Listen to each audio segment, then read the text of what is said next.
Eu gostaria de começar enfatizando sobre o coco. Não só a parte da água, como a parte branca do coco, que chama copra, e sobre o óleo que é extraído da copra. Esse é um excelente alimento funcional. É o alimento funcional mais subutilizado. É barato, é comum no Brasil, e o brasileiro não tira vantagem disso aí, deixando passar uma coisa que está aí disponível.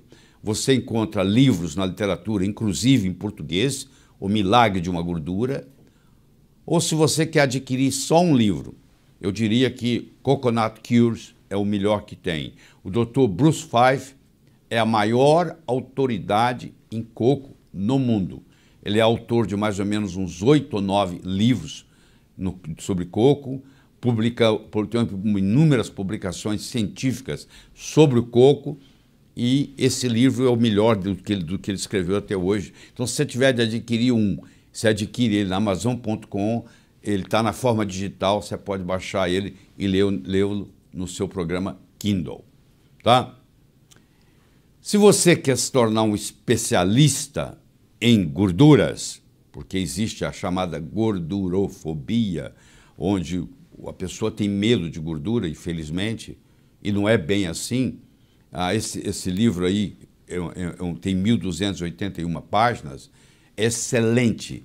Se você ler esse livro, você vai entender todos esses mitos que existem com relação à gordura, certo? Bom, vamos fazer uma viagem rápida aqui, histórica. Há mais ou menos 8.000 anos atrás já existiam relatos da medicina ayurvédica, que é a mãe da medicina tradicional chinesa, que tem relatos de mais de 5.000 anos, que é a mãe da medicina grega, que é a mãe da medicina árabe, que é a mãe da medicina romana.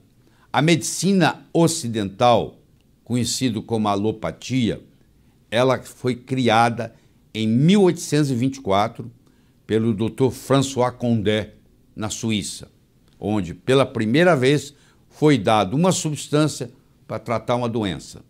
Naquela época, em 1824, o Dr. François Condé usou iodo para tratar o bócio tiroidiano. O iodo, por muito tempo, era considerado o canivete suíço da medicina. Quando você não sabia o que fazer, você dava iodo, porque tudo começou com iodo, em 1824, onde o bócio desaparecia depois de poucas semanas, alguns meses, do uso do iodo. E nasceu, então, a medicina que você conhece hoje, que é a alopatia. Um remédio para uma doença, outro remédio para outra doença, outro remédio para outra doença. Mas voltando lá na medicina ayurvédica, ainda amplamente praticada nos dias atuais, tem o óleo de coco como ingrediente fundamental em inúmeras preparações medicinais. Então, você vê, há 8.000 anos já existia o uso do óleo de coco no tratamento de doenças. E a medicina ayurvédica é praticada hoje por pelo menos 1/3 do mundo. Os chineses, os japoneses, os coreanos, os asiáticos em geral. A medicina preferida deles é a medicina ayurvédica.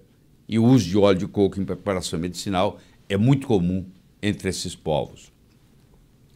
Se você é um indivíduo com mente científica e você quer avaliar se isso realmente tem fundamento, eu estou aqui lhe dando os dados atualizados. O Google, se você entrar no Google e digitar, entre aspas, coconut oil, óleo de coco, você tem mais de 25 milhões de citações. Não é 1.000, não, é milhões. Se você entrar no Google Acadêmico, que é a melhor plataforma científica que existe no mundo de hoje, tem mais de 120.000 citações.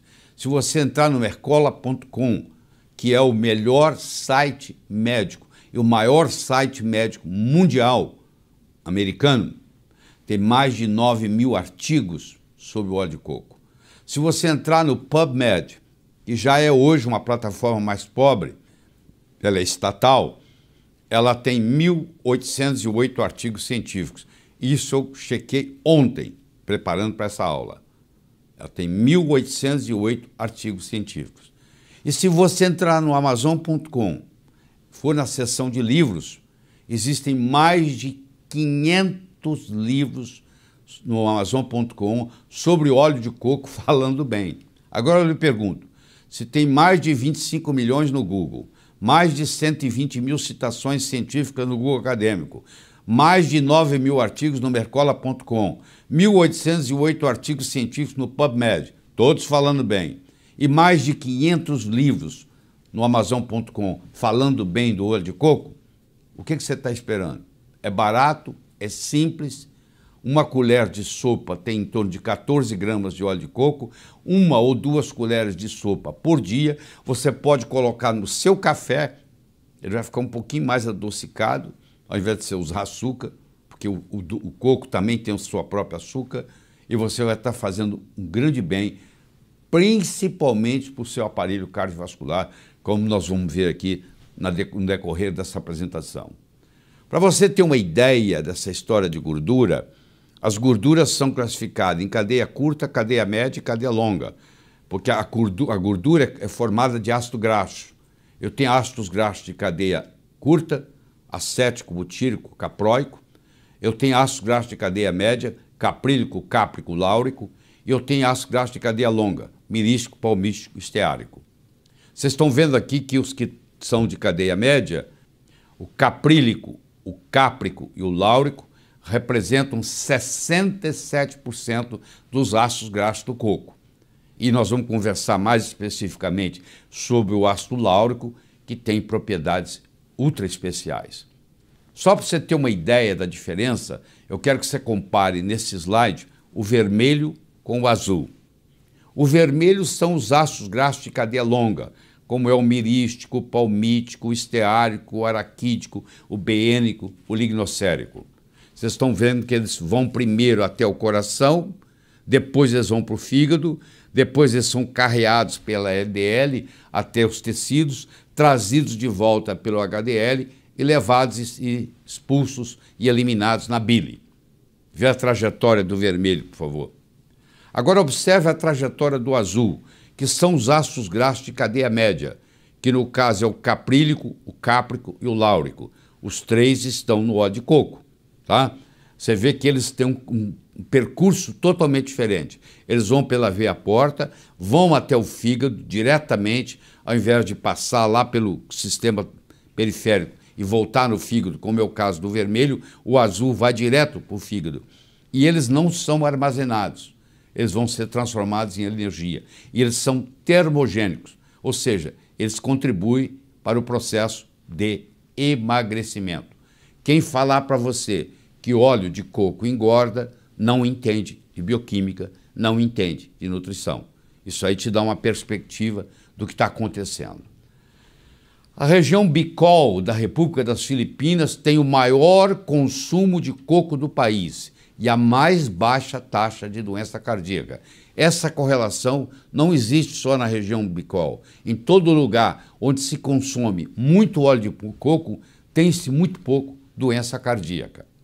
Os efeitos benéficos da água de coco nos níveis de HDL. Se você ingere água de coco diariamente, você vai aumentar o seu HDL, que você conhece com o nome de colesterol bom. Então a água de coco também tem um efeito terapêutico muito grande e tem aí publicações mostrando nesse slide para você ver. A gordura predominantemente no coco é saturada, de cadeia média, caprílico, cáprico e láurico. Esses três, que são de cadeia média, constituem 64% da gordura que existe no coco. Aqui está mostrando para você que o coco é conhecido, olha à esquerda aí desse slide, como a árvore da vida, há mais de 4.000 anos usado na culinária. O nome científico é Cocos nucifera. Em 1553 chega ao Brasil, proveniente de Cabo Verde.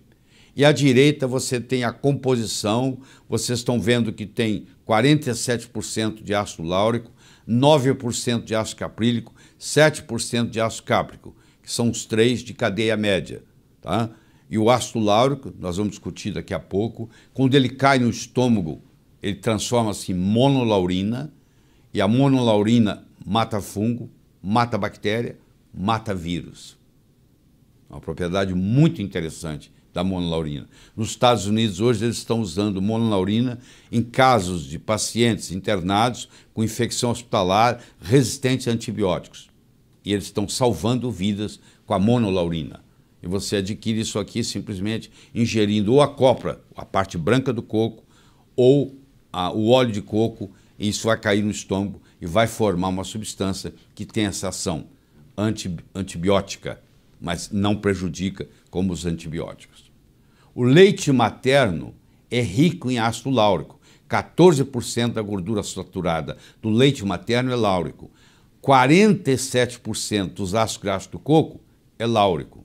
Então o óleo de coco ele é quase que um substituto para o leite materno. Aliás, as famílias pobres, onde não tem a amamentação por alguma razão, eles fazem uso do óleo de coco e da água de coco e do coco para substituir. E aqui está a explicação. É riquíssimo em ácido láurico.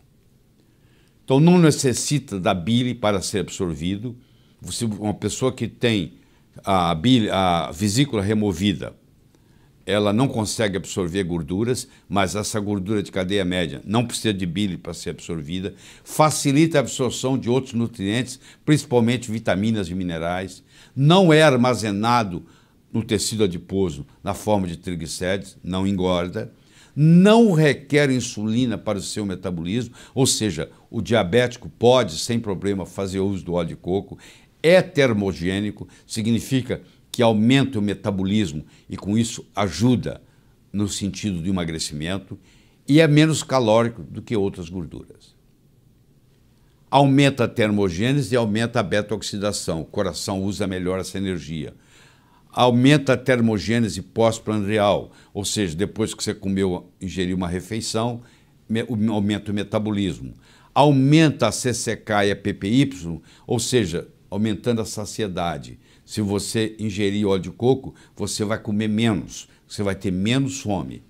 Ele é antiviral, antifúngico, antibacteriano, graças às propriedades do ácido láurico, principalmente, que transforma-se em monolaurina. Inibe a transcriptase reversa do HIV. Paciente com HIV positivo, que faz uso de óleo de coco, não evolui para AIDS. Em todas as ilhas do Pacífico, os pacientes que têm HIV positivo e que fazem uso de óleo de coco, porque lá faz parte da culinária, eles não viram AIDS. Quando esses pacientes que têm HIV positivo, que vivendo nas ilhas, não manifestavam AIDS, quando eles mudam para cidades grandes, saem das ilhas, eles começam a ter AIDS. E é um imunomodulador, ajudando bastante em pacientes com doenças autoimunes. Você está vendo que o coco é um dos melhores alimentos que existe. Tá? É um alimento funcional subutilizado. Ele é rico em ácido láurico, como eu já disse, vai virar monolaurina. Ele é rico em triglicéridos de cadeia média. Ele inibe a 5-alfa-redutase, que nós vamos discutir quando discutimos hormônios. Ele é um potente anti-inflamatório. Ele inibe a interleucina 1, a interleucina 6, aumenta a interleucina 10, que é anti-inflamatória. Ele não muda o colesterol, mas ele diminui o colesterol ruim, aumenta o colesterol bom. Ele tem um efeito antitrombótico e ele inibe a peroxidação lipídica. Ele tem uma ação antioxidante. Tudo isso é estudado, tudo isso é publicado. E agora eu quero mostrar para você, mesmo que saia diretamente da parte do coração, mas continua na área cardiovascular. Aqui está a doutora Mary Newport, escreveu esse best-seller, esse é um best-seller do New York Times, onde o marido dela, Steve, desenvolveu Alzheimer e ela não tinha mais o que fazer com ele, e ela começou a dar para ele óleo de coco, sem nenhuma esperança, e de repente a melhora foi absoluta. Ele voltou a ser o contador da firma dela, ele voltou a dirigir. E aqui está mostrando para vocês que quando você ingere o óleo de coco, você gera no seu corpo corpos cetônicos, que são 3, acetona, acetoacetato e beta-hidroxibutirato, e esses corpos cetônicos gerados a partir dos triglicéridos de cadeia média do coco são de grande valia no metabolismo energético do cérebro. O cérebro gosta de ser alimentado com corpos cetônicos. Olha que coisa interessante. O paciente com Alzheimer, você faz um teste nele chamado teste do relógio. Você entrega para ele uma folha em branco e pede ele para desenhar um relógio. O Steve, o marido da doutora Newport, foi entregue a ele ela entregou para ele uma folha em branco um dia antes de começar o óleo de coco e pediu ele para desenhar um relógio. Olha o que ele desenhou. Ele fez um esboço, você não sabe que aquilo é um relógio. Aí ela colocou uma colher de sopa 3 vezes ao dia de óleo de coco. Olha o que acontece 2 semanas depois. 2 semanas depois, olha lá, compara o antes do óleo de coco, compara com 2 semanas depois. Agora, aqui 1 mês depois, 37 dias depois, olha a diferença que vai acontecendo.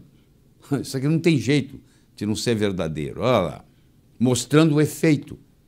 Isso repercutiu em ele voltar a dirigir, ele voltar a ser o contador, ele voltar a ter emoções normais. Isso com apenas óleo de coco. Não subestime esse alimento funcional. Ele pode fazer uma diferença muito grande na sua vida. Então, o óleo de coco, ele tem benefícios no Alzheimer, ele tem benefícios nas doenças cardiovasculares, ele tem uma atuação grande no câncer, porque o câncer se alimenta de glicose, o alimento que a célula cancerígena gosta mais é açúcar. Então, quando dá óleo de coco, você cria corpos cetônicos que a célula cancerígena não sabe utilizar, mas a célula normal sabe. Ele é importantíssimo no diabetes, porque também você vai criar corpos cetônicos, não vai precisar de insulina.